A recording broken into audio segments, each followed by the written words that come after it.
श्याम पाटील. आपण बघत आहात लेवा जगत न्यूज. आपली शिखर संस्था म्हणून माननीय देवेंद्र फडणवीस साहेबांचं मी मनापासून स्वागत करतो आणि मी आपले अध्यक्ष माननीय प्रमोदजी डोईफोडे यांना विनंती करतो की आपण मनोगत व्यक्त करावं.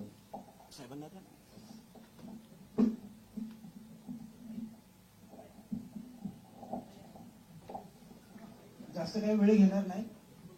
मंत्रालय आणि विधिमंडळ वार्ताहर संघातर्फे प्रथमतः राज्याचे नवनिर्वाचित मुख्यमंत्री देवेंद्रजी फडणवीस साहेब आपल्यासाठी भाऊ आहेत ते मी त्यांचे सुरुवातीलाच स्वागत आणि अभिनंदन करतो.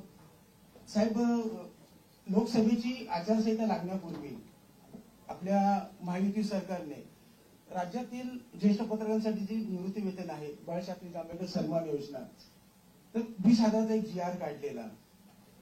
परंतु नंतर आम्ही दादांशी पण नंतर कोऑर्डिनेशन केलं परंतु काही अंमलबजावणी झाली नव्हती.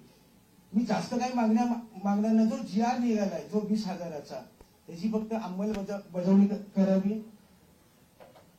आपण राज्यातल्या लाडक्या बहिणींना जसा सन्मान दिला तसा राज्यातील लाडक्या पत्रकारांचा सुद्धा सन्मान करावा. यावेळी फक्त एवढंच मागणी करतो. याच्या पुढे आपल्या गाठी भेटी होतील त्यावेळेस मी अनेक मागण्या करेन. आणि पुन्हा एकदा मी माननीय मुख्यमंत्री साहेबांचे दादा वगैरे आले नाहीत सर्वांचे मी स्वागत करतो, अभिनंदन करतो. धन्यवाद. आपल्यासमोर आपल्या अध्यक्षांनी ज्या अपेक्षा व्यक्त केल्या त्या माननीय मुख्यमंत्री साहेब परिपूर्ण करतील असं मी समजतो. फक्त त्यांनी आणखी एक विनंती करतो की गेल्या काही काळापासून 6व्या मजल्यावर होणारी कॅबिनेटच्या नंतरची बैठक पत्रकारांशी संवाद साधणारी ही खूप काळ बंद झालेली आहे. मी माननीय मुख्यमंत्र्यांनी या निमित्तानं विनंती करतो की आपण आश्वासन दिलेलं आहात की खूप चांगलं काम यापुढे होणार आहे. हे काम तात्काळ लोकांपर्यंत पोहोचावं यासाठी ती कॅबिनेट सिस्टम जी आहे आपली ती आपण पुन्हा 6व्या मजल्यावर सुरू करावी अशी मी आपल्याला विनंती करतो. मी आपले अध्यक्ष माननीय प्रमोदजी डोईफोडे यांना विनंती करतो की आपण तमाम पत्रकारांच्या वतीने मंत्रालय वार्ताहर संघाच्या वतीने माननीय मुख्यमंत्र्यांचा आपण सन्मान करावा.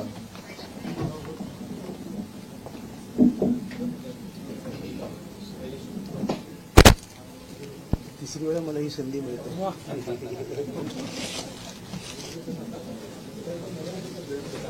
अजून 1-2 वेळा मिळाल अशी इच्छा आहे.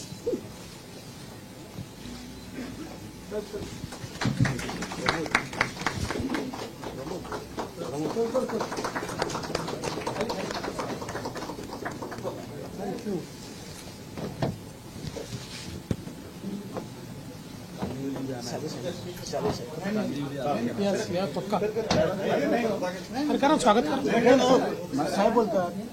अरे इथे ते म्हणतील ते करायचं आहे. हो नाही असं नाही. माननीय मुख्यमंत्र्यांच्या समवेत साहेब इथे आलेले मी अध्यक्ष साहेबांना विनंती करतो आपण त्यांचा सन्मान करावा.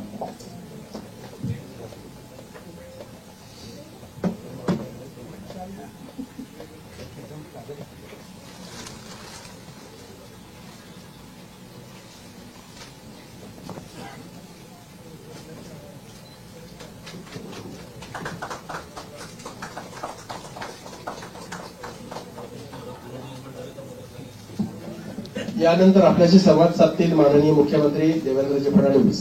पण तत्पूर्वी ते संवाद साधत असताना त्यांच्यामध्ये व्यत्यय होईल असं कोणीही करू नये अशी विनंती आहे. त्यांनी सांगितलं मी खूप वेळ इथे आहे त्यामुळे आपल्याला प्रश्न जेव्हा विचारायचे असतील तेव्हा आपण हात वर करायचा तेव्हाच आपण प्रश्न विचारता येतील. मी माननीय मुख्यमंत्र्यांना विनंती करतो की आपण संवाद साधावा.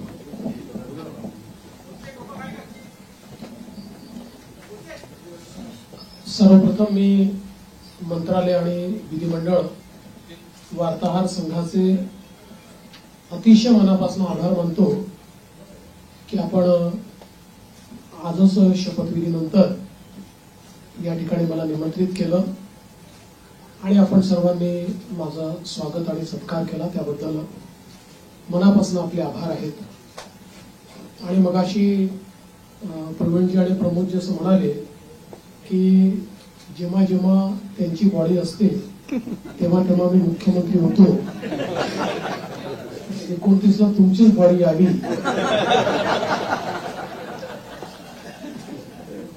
अशी शुभकामना मी तुम्हाला देतो. खरं म्हणजे आपला हा संघ राज्याच्या आपल्या संपूर्ण लोकशाही व्यवस्थेतला एक अत्यंत महत्वाचा स्तंभ आहे. कारण विधिमंडळ आणि मंत्रालयातनं राज्याचा कारभार चालतो आणि तो योग्य प्रकारे चाललाय की नाही हे राज्यामध्ये सांगण्याचं काम तुम्ही करता. आणि जिथे काही चुका असतील त्या नजरेस आणून देतात, त्याच्यामुळे त्या चुका देखील सुधारता येतात. एखादी गोष्ट जी अतिशय जनोपयोगाची असेल ती जनतेपर्यंत पोहोचवण्याचा प्रयत्न देखील आपण करता. अर्थात कधी कधी एखादी गोष्ट आम्हालाही माहिती नसते आणि ती जनतेपर्यंत चालली जाते. मग लक्षात येतं की असं काहीतरी घडलेलं आहे आणि मग त्याचं फायर फायटिंग आम्हाला करावं लागतं. पण मला असं वाटतं की आपलं ते काम आहे आणि निश्चितपणे अतिशय चांगल्या प्रकारे आपण सर्व लोक ते करतात. गेली 2.5 वर्ष मुख्यमंत्री एकनाथराव शिंदेजींच्या नेतृत्वात आम्ही सरकार चालवलं आणि अतिशय गतिशील अशा प्रकारचे सरकार होतं. आज शपथविधीच्या निमित्ताने ज्यावेळेस आमची ऍडव्हर्टिजमेंट चालली होती तर त्यात मला कोणीतरी विचारलं की महाराष्ट्र आता थांबणार नाही असं तुम्ही का म्हणताय. तर मी त्यांना समजावून सांगितलं 2.5 वर्षामध्ये महाराष्ट्राने विकासाची गती घेतली आहे. आता या गतीला आम्ही तसंच पुढे नेऊ. आता महाराष्ट्र थांबणार नाही. त्या गतीनं प्रगतीकडे महाराष्ट्र जाईल आणि पायाभूत क्षेत्र असो, सामाजिक क्षेत्र असो, उद्योग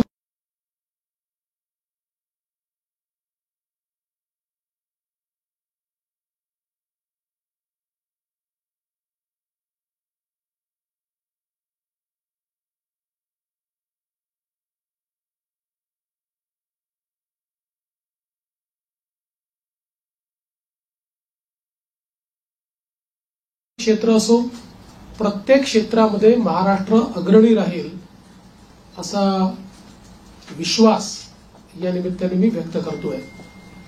खरं म्हणजे जरी आमचे रोल बदलले असले, मी 14ला मुख्यमंत्री होतो, शिंदे साहेब आमच्या सोबत होते, 19ला 72 तासांकरता का होईना पण मी आणि अजितदादा मुख्यमंत्री आणि उपमुख्यमंत्री होतो. मग मागच्या काळामध्ये शिंदे साहेब मुख्यमंत्री होते, मी उपमुख्यमंत्री होतो आणि अजितदादाही उपमुख्यमंत्री होते. आता पुन्हा मी मुख्यमंत्री आहे आणि शिंदे साहेब उपमुख्यमंत्री आहेत, अजितदादाही उपमुख्यमंत्री आहेत. रोल जरी आमचे बदलले असले तरी देखील दिशा तीच राहणार आहे, गती तीच राहणार आहे, समन्वय देखील तोच राहणार आहे. त्यामुळे मला असं वाटतं की कुठेही याच्यामध्ये वेगळेपण हे आपल्याला पाहायला मिळणार नाही. मात्र आताच आमची जी पहिली मंत्रिमंडळाची बैठक झाली त्या बैठकीमध्ये आम्ही तिघांनीही सगळे जे आमचे अधिकारी आहेत त्या अधिकाऱ्यांना सांगितलं की मागच्या काळामध्ये पहिल्यांदा शिंदेजी आणि आम्ही आलो तर 50 ओव्हरची मॅच होती. मग अजितदादा जॉईन झाले तर काळ कमी असल्यामुळे 20-20ची मॅच होती. आता टेस्ट मॅच आहे, त्याच्यामुळे नीट योग्यपणे धोरणात्मक निर्णय घेत पुढची पायाभरणी योग्य प्रकारे करत आपल्याला राज्याला पुढे न्यायचं आहे. आणि मला विश्वास आहे की वेगवेगळ्या योजना आम्ही सुरू केलेल्या आहेत, वेगवेगळ्या पायाभूत गोष्टी आम्ही सुरू केल्या आहेत. मग इरिगेशन मधले नदीजोड प्रकल्प असतील किंवा ऊर्जा क्षेत्रामध्ये 16,000 मेगावॅटचे सौर ऊर्जेचे प्रकल्प असतील की ज्यातनं शेतकऱ्यांना दिवसा वीज मिळणार आहे, किंवा सामाजिक क्षेत्रातले लाडकी बहीण सारखे प्रकल्प असतील, मुलींच्या जी पूर्वी आम्ही 50% फी द्यायचो त्याच्याऐवजी 100% फी देण्याचा आमचा निर्णय असेल, असे हे जे वेगवेगळे निर्णय आहेत, हे निर्णय पुढे सुरूच ठेवायचे आहेत.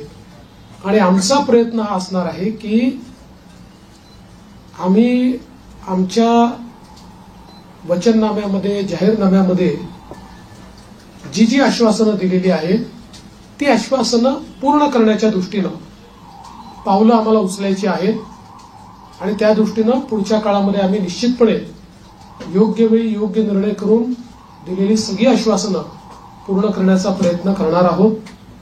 मी या निमित्ताने महाराष्ट्रातल्या जनतेला आश्वासित करू इच्छितो की एक लोकाभिमुख सरकार, सर्व समाजाला सोबत घेऊन चालणारं सरकार हे महाराष्ट्राला पुढच्याही काळात पाहायला मिळेल.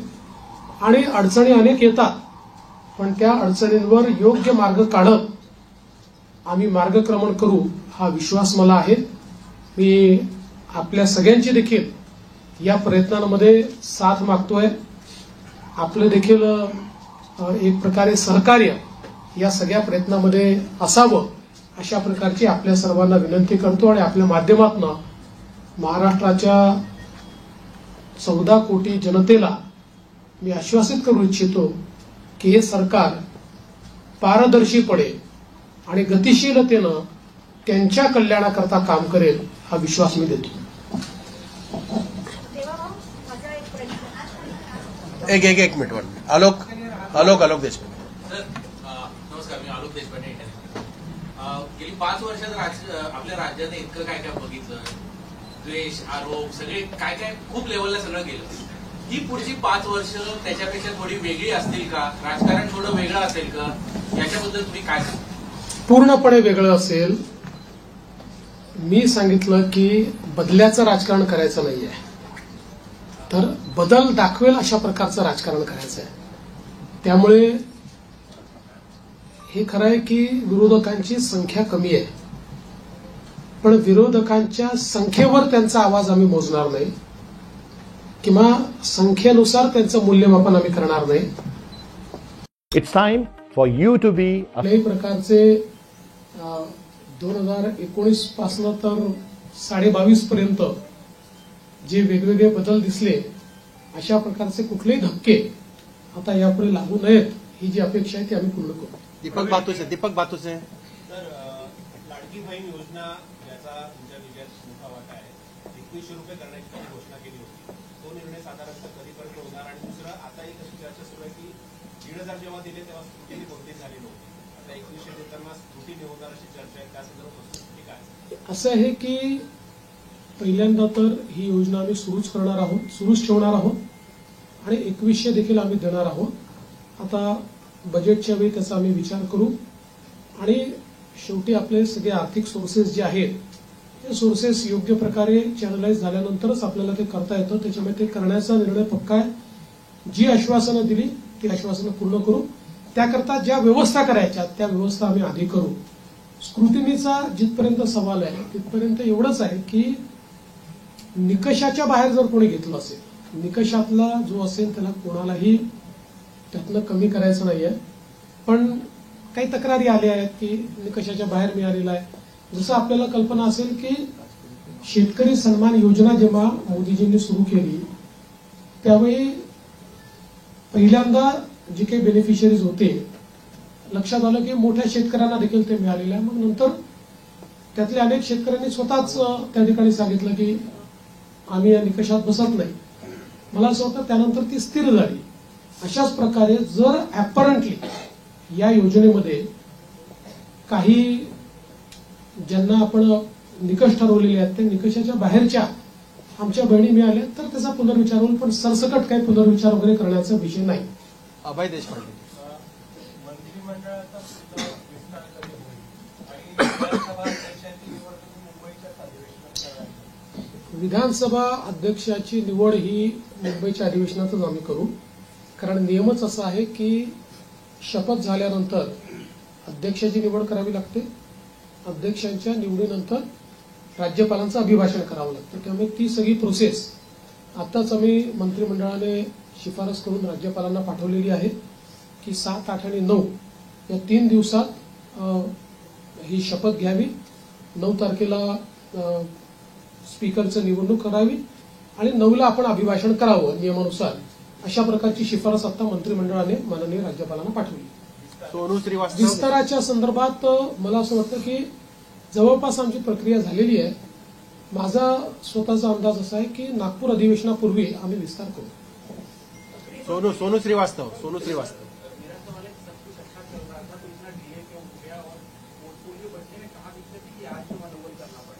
देखिए, ऐसा कोई डिले है ऐसा मैं नहीं मानता. इससे पहले भी 2004 में करीब 12-13 दिन का डिले हुआ था. 2009 में भी करीब 9 दिन का डिले था. तो कई बार हम लोगों को ये समझ लेना पड़ेगा कि कोएलिशन की गवर्नमेंट होती है तो उसमें बहुत निर्णय करने पड़ते हैं.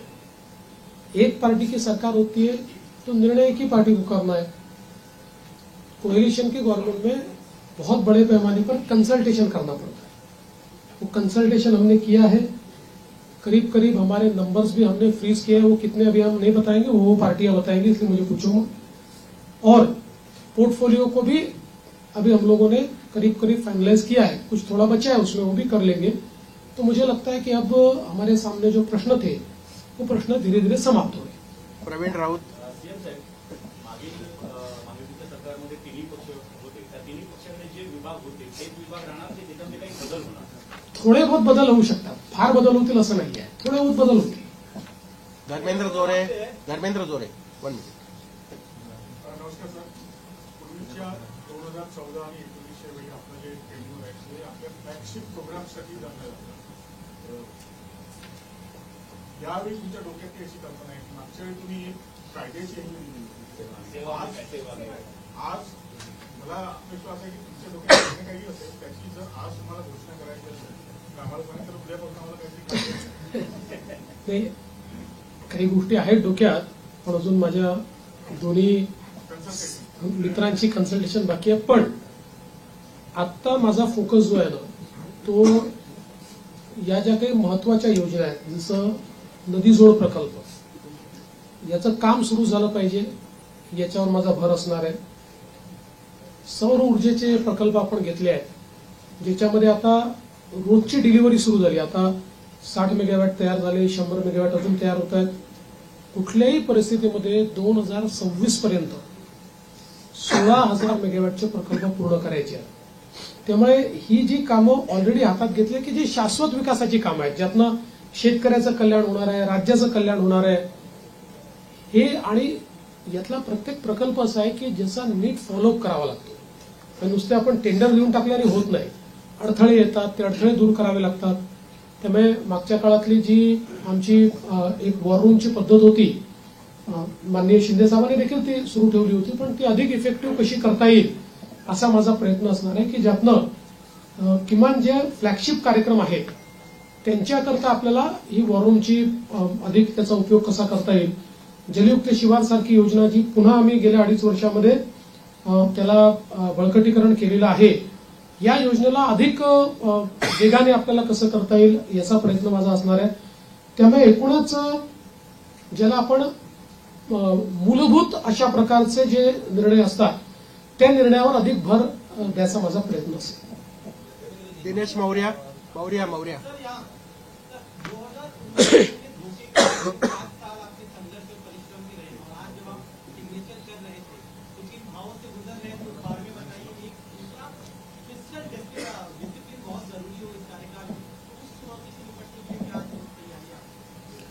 देखिए, मैंने आज जो पहली सिग्नेचर की है वो हमारा जो मुख्यमंत्री आरोग्य सेवा का कक्ष है, उस कक्ष में एक कैंसर रुग्ण को बोन मैरो ट्रांसप्लांट के लिए 5 लाख रुपए मुख्यमंत्री सहायता निधि से देने का निर्णय मैंने किया है.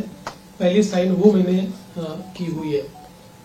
और यहाँ पर हालांकि मेरा अनुभव बहुत है और पिछले 10 सालों से 2.5 साल में विपक्षा नेता रहा, लेकिन 7.5 साल में सरकार में रहा, तो सरकार का अनुभव भी बहुत है.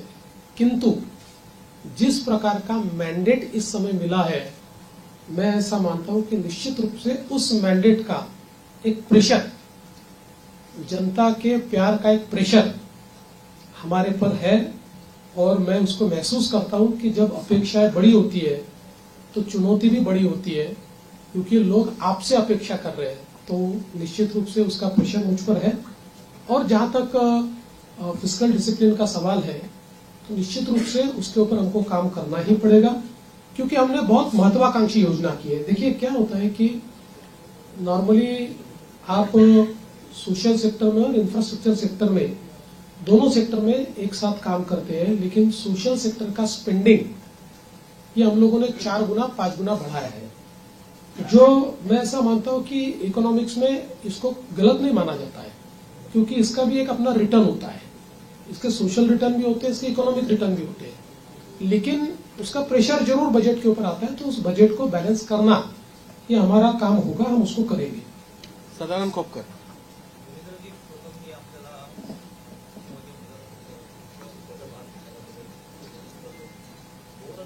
पूर्वीचं जे महाराष्ट्र आपण पाहिला होता, 2014 नंतरचा 2024 10 वर्षाचा काळ, 5 वर्षाचा काळ, मोठा काळ गेलेला आहे.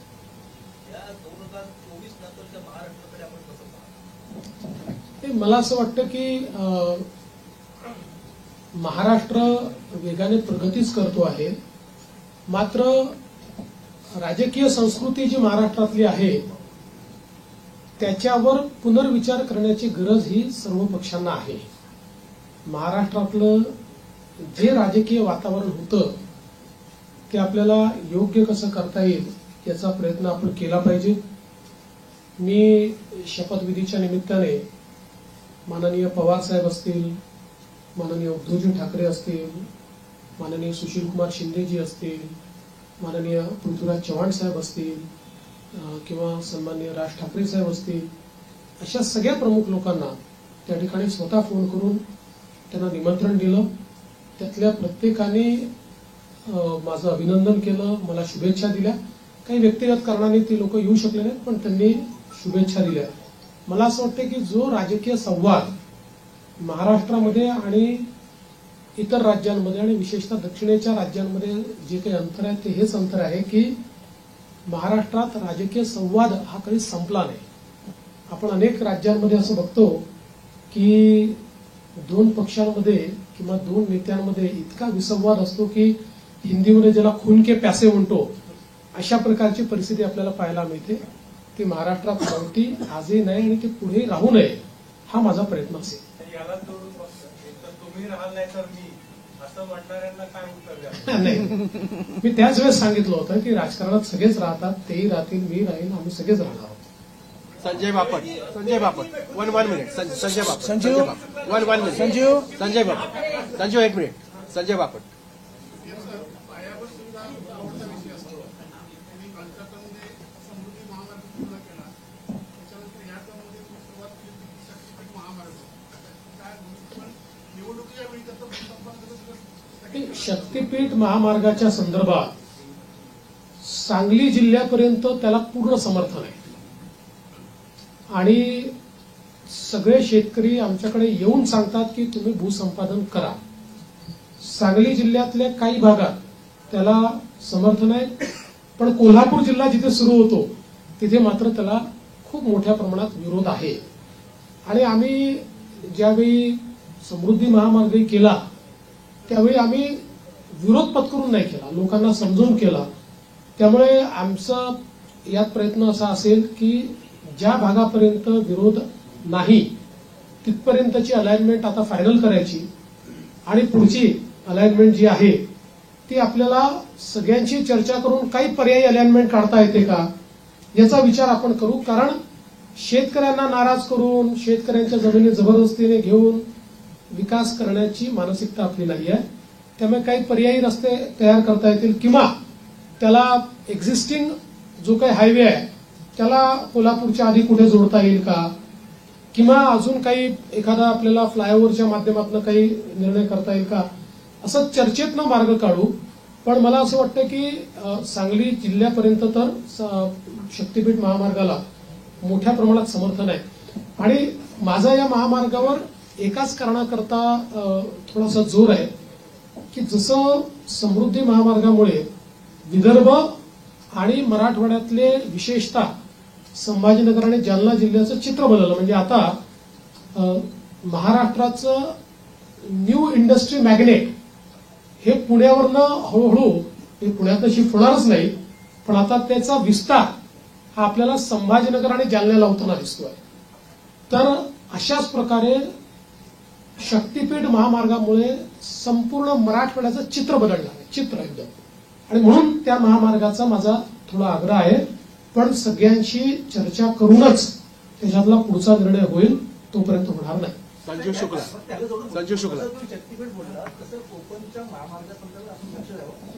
नाही, ते असं आहे की तुमची विनंती ही योग्यच आहे आणि मुंबई गोवा महामार्ग याचा विषय काढला की आम्हाला जरा अडचण होते. म्हणजे गडकरी साहेबांनी तर देशाच्या संसदेत सांगितलं की मी देशाच्या कानाकोपऱ्यात जिथे होऊ शकत नाही तिथे महामार्ग केले, पण या एका महामार्गाने मला फार त्रास दिला. पण मला असं वाटतं आता ते अंतिम टप्प्यात आहे. होणार. संजीव शुक्ला संजीव बोले.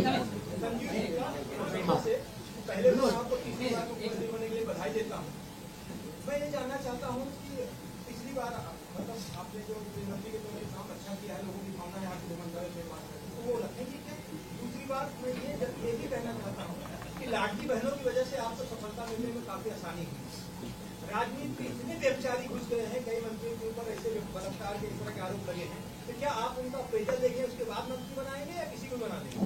देखिए, पहला जो आपका सवाल है उसमें कौन सा मंत्रालय किसके पास रहेगा ये अंतिम चरण में है, उसका निर्णय तीनों मिलकर करेंगे. यूनिलैटरली उसकी घोषणा मैं नहीं कर सकता. और जहां तक पुराने मंत्रियों का सवाल है तो उसमें निश्चित रूप से सभी के काम का एक मूल्यमापन तो हो रहा है, मूल्यांकन हो रहा है. उस मूल्यांकन क्योंकि हमारे जो दोनों साथी है एकनाथ शिंदे जी ने भी और दादा ने भी, हम तीनों ने बैठकर ये तय किया है कि हम मूल्यांकन करेंगे, पुराने मंत्रियों के कामों का मूल्यांकन होगा, उसके आधार पर आगे का निर्णय होगा. और कई बार क्या होता है, देखिए जब मंत्रिमंडल बनता है तो रीजनल बैलेंसेस होते हैं, अलग अलग प्रकार के समाजों का प्रतिनिधित्व होता है.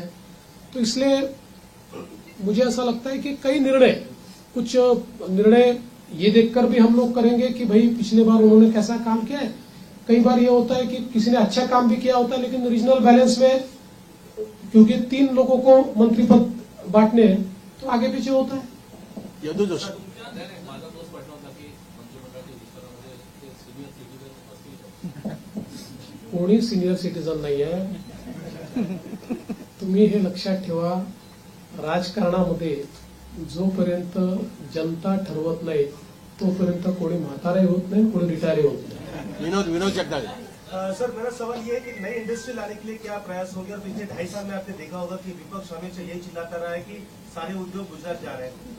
देखिए, विपक्ष को तो बार बार जवाब दिया है, आंकड़ों से दिया है. आज आपको एक और नया आंकड़ा बताता हूं कि पिछले पूरे साल में हमको जितना एफडीआई मिला उसका 90% एफडीआई 6 महीने में मिल गया. तो आप समझ सकते हो कि कितना इनफ्लो इंडस्ट्री का आ रहा है. और जल्दी ही कुछ इंडस्ट्रीज की घोषणाएं मैं करूंगा. मेरी बातचीत अंतिम चरण में है कि जिनको महाराष्ट्र को पाकर, उन इंडस्ट्रीज को पाकर बहुत महाराष्ट्र को खुशी होगी, ऐसी कई इंडस्ट्रीज के साथ मेरी चर्चा अंतिम चरण में. अजय वैद्य एक मिनिट अजय वैद्य. आपण अनेक कल्याणकारी योजना सुरू केलेल्या आहेत. प्रश्न असा असतो की त्याची जी अंमलबजावणी असते त्यावरती अनेकदा असं बघायला मिळतं की काही जे पात्र असतात पण त्यांना म्हणजे काही तांत्रिक कारणामुळे किंवा नीट माहिती नसल्यामुळे त्याचा लाभ मिळत नाही. म्हणजे जर 100% पैकी 70% लोकांना मिळाला, पात्र असून 30% जे मिळत नाही त्यांच्यामुळे ती योजना टिकाऊ होते. तर ह्याची जी अंमलबजावणी जी आहे त्याच्यासाठी एक मॉनिटरिंग सिस्टीम अशी तुम्ही आता तुम्ही काही सजेशन द्या म्हणून ही सजेशन नाही, चांगला आहे. आपण कराल का तुम्ही असं मॉनिटरिंग सिस्टीम असावी की की त्याचं एक स्वतंत्र खातं निर्माण करावं, त्याला एक कॅबिनेट जे मंत्री असावे त्याला सगळ्या खात्यांना ऍक्सेस असावा आणि त्यामुळे त्यांनी जर असं मॉनिटरिंग केलं काय तर ह्या योजना खरोखर लोकांना त्याचा प्रत्यक्ष लाभ होऊ शकेल. आणि माझं एक सजेशन असं आहे की शिंदे साहेबांनी ह्या सगळ्या याच्यात जो हे केलेलं आहे ते शिंदे साहेबांकडे हे काम सोपवलं तर ते चांगलं होऊ शकेल. आणि चांगला त्यांना सगळे अधिकार त्या करायचं. आपली सूचना याला त्याला शिवशाही खातं असं नाव द्यावं अशी माझी सूचना आहे. आपली सूचना चांगली आहे. मला असं वाटतं की याच्यामध्ये फायनान्शियल मॉनिटरिंग हे सीएजीच्या थ्रू होतं. सोशल ऑडिट करता आपल्याकडे कुठली यंत्रणा नाही आहे. या योजनांचं केवळ आपण फायनान्शियल ऑडिट करतो सीएजीच्या माध्यमातून.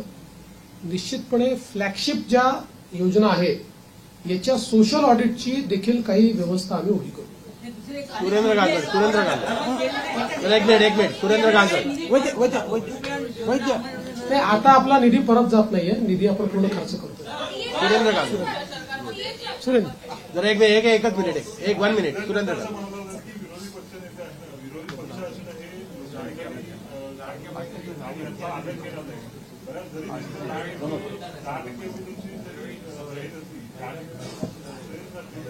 काही राज्यांमध्ये आमदार नसताना विरोधी पक्षाने सेवा केली असा विचार आपल्याकडे बघा, हा निर्णय अध्यक्षांना करायचा आहे. हा निर्णय काही सरकारचा निर्णय नसतो, हा अध्यक्षांचा निर्णय असतो. अध्यक्ष जो निर्णय करतील तो आम्हाला मान्य असेल. आपण हे बघितलं असेल की लोकसभेमध्ये जेव्हा विरोधी पक्षनेते पद नव्हतं 10 वर्ष, तरी देखील जो सर्वात मोठ्या पक्षाचा नेता होता त्याला विरोधी पक्षनेत्याप्रमाणे सगळे अधिकार लोकसभेने दिले होते किंवा सगळ्या प्रकारे त्या त्या जागांवर जिथे स्टॅट्युटरीली विरोधी पक्षनेता असतो तिथे तिथे त्यांना इन्व्हॉल्व्ह करून घेतलं. या ठिकाणी अध्यक्ष जो निर्णय करतील आम्हाला तो मान्य असेल. त्यांनी जर ठरवलं की आपल्याला विरोधी पक्षनेता द्यायचा, आम्ही कधीच विरोध करणार नाही. तिथे कुठे लाडकी बहीण कोणतरी बोलते एकच मिनिट काय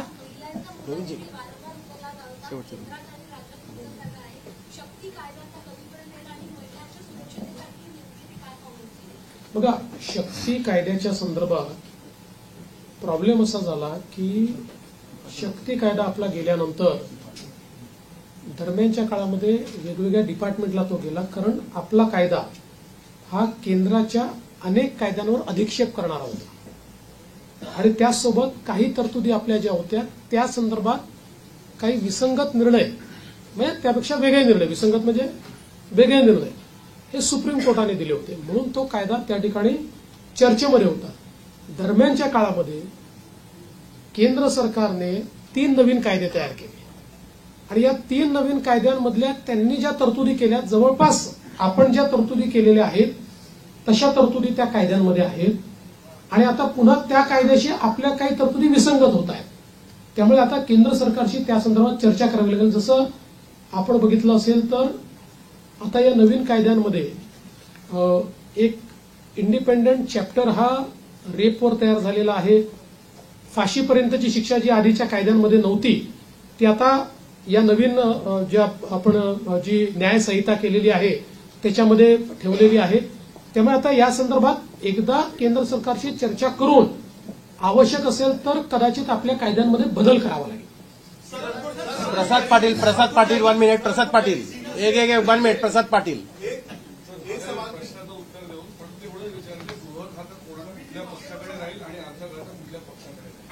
आता आम्ही तिघं मिळून ठरवू.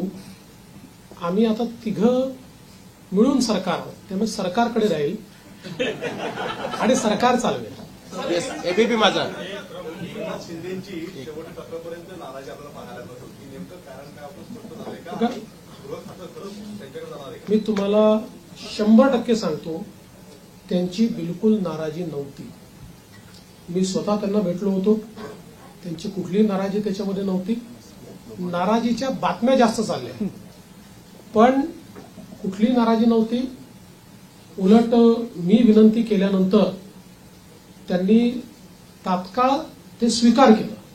मी त्यांना विनंती केली की मी म्हटलं मागच्या काळात जेव्हा मला उपमुख्यमंत्री व्हायला सांगितलं तेव्हा मला असं वाटत होतं की मी मुख्यमंत्री आहे तर मी उपमुख्यमंत्री होऊ नये. पण मला नंतर लक्षात आलं की जेव्हा अशा प्रकारचं अलायन्सचं सरकार असतं त्यावेळी प्रमुख व्यक्ती जर सरकारमध्ये नसला तर पक्ष आणि सरकार या दोघांचा समन्वय राहत नाही.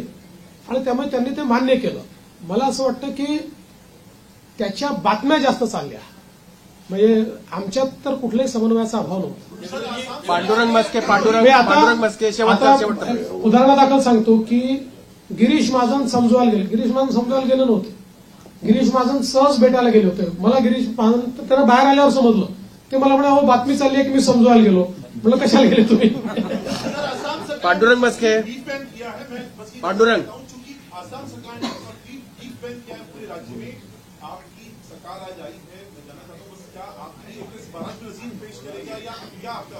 देखिए, गोवंश हत्या बंदी का कानून हमने पिछले समय मंजूर किया है.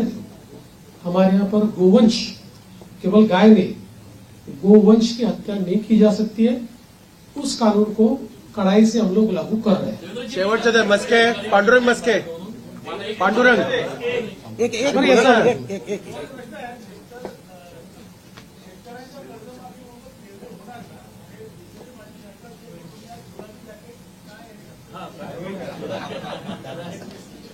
दादांनी शिवून दिलं.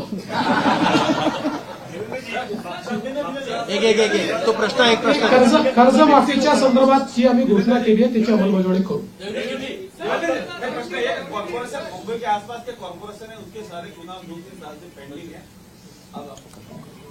देखिए, सुप्रीम कोर्ट में वो अटके हैं, लेकिन हमारा प्रयास रहेगा. हमने पिछले भी समय सरकार की ओर से अर्जी लगाई थी कि इतने समय इसको पेंडिंग रखना ठीक नहीं है.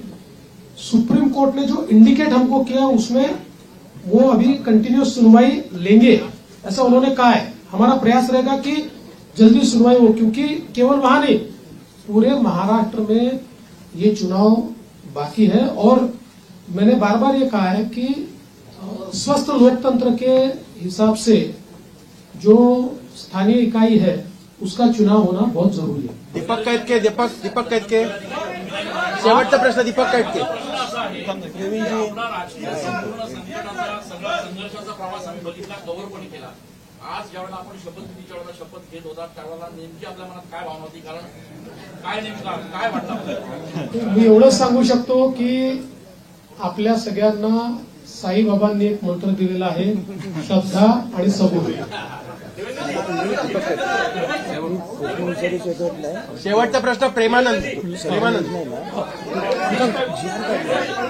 एक 1 मिनिट लास्ट प्रश्न. प्रेमानंद उभा ना.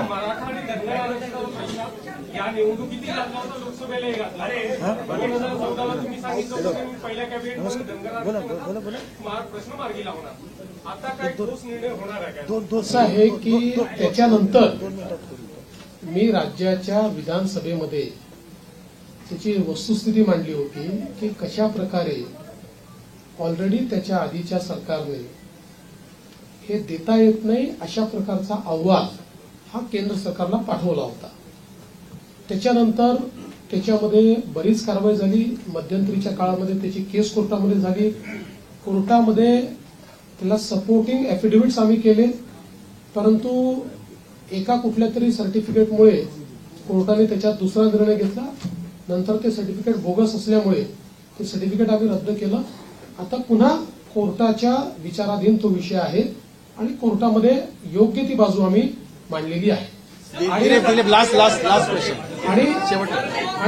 मराठा आरक्षणाच्या संदर्भात निश्चितपणे मराठा समाजाला न्याय देण्याचा प्रयत्न मागच्या काळात आम्हीच केला आणि पुढे आम्हीच मराठा समाजाला न्याय निश्चितपणे देऊ.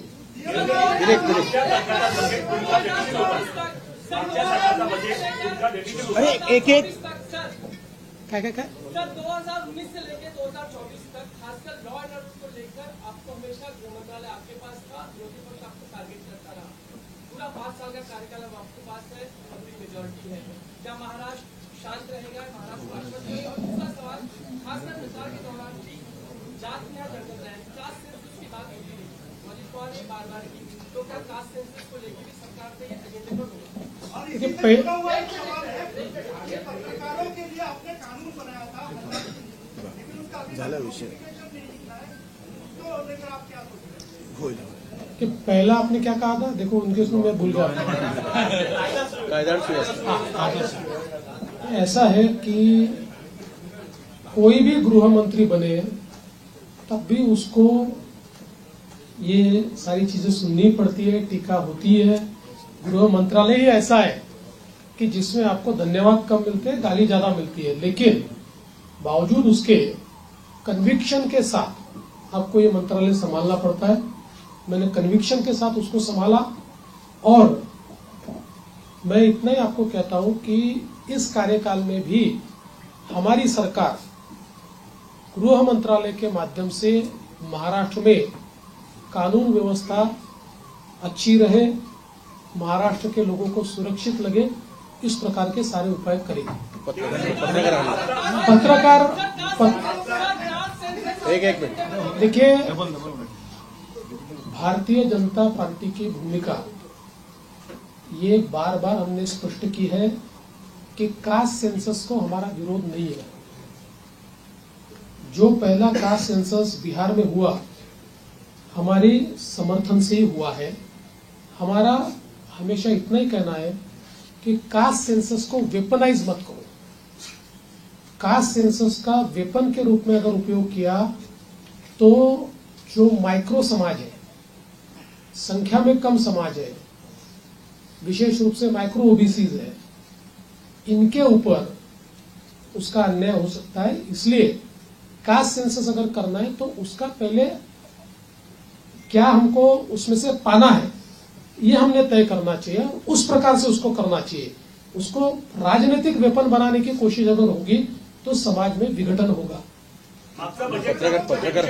पत्रकार हल्ल्याच्या संदर्भात जी काही त्या कायद्याच्या संदर्भातली कारवाई बाकी आहे ती स्वतः लक्ष टाकीन त्याच्यामध्ये आणि आपण ते काम करू। आणि त्यासोबत पहिला प्रश्न जो अध्यक्षांनी या ठिकाणी मांडला होता की बाळशास्त्री जांभेकर जी आपली योजना आहे त्याच्यामध्ये आपण 20,000चा GR काढला, पण त्याच्या काही अटी शर्तीमुळे अंमलबजावणी होत नाही, तर पुढच्या आठवड्यातच त्या संदर्भातली कारवाई मी पूर्ण करेन। दिलीप जाधव मागचा बजेट आपला डेफिसिट होता आणि त्याच्यानंतर ज्या तुमच्या शेवटचा प्रश्न तुम्ही जाहीर केल्या त्यामुळे अजितांनी सांगितलं की आम्हाला आर्थिक लाभावी लागेल।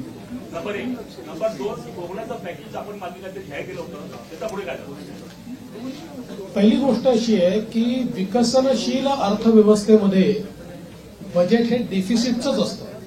गेल्या 20 वर्षामध्ये फक्त मला असं वाटतं एक 17-18चं बजेट होतं की ज्यात आपण रेव्हेन्यू सरप्लस होतो, बजेट डेफिसिटच होतो पण रेव्हेन्यू डेफिसिट नव्हतं। त्यामुळे डेफिसिट असणं हे काही गैर आहे असं माझं मत नाहीये।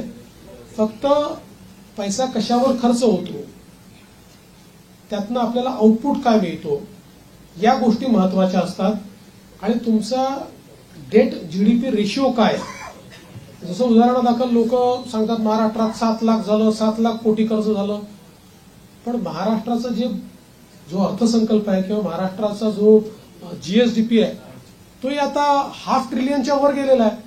त्याच्यामध्ये त्याच्याशी जेव्हा तुम्ही कम्पेअर करता त्यावेळी इतर राज्यांच्या तुलनेमध्ये महाराष्ट्र हा आपल्याला चांगलाच दिसतो। अर्थात आता ज्या कल्याणकारी योजना आम्ही घेतलेल्या आहेत त्याचा 2-3% भार हा पुन्हा ऋणभार म्हणून त्या ठिकाणी आम्हाला पडणार आहे, पण त्याचवेळी त्यातनं जे सोशल बेनिफिट मिळेल आणि कॅस्केडिंग त्यातनं जे इकॉनॉमिक बेनिफिट मिळेल त्यातनं पुढच्या 3-4 वर्षामध्ये आम्ही त्याची भरपाई करू शकू।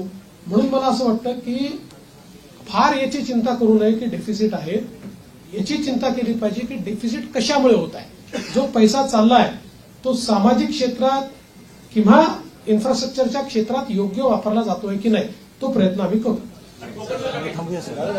आभार मानतील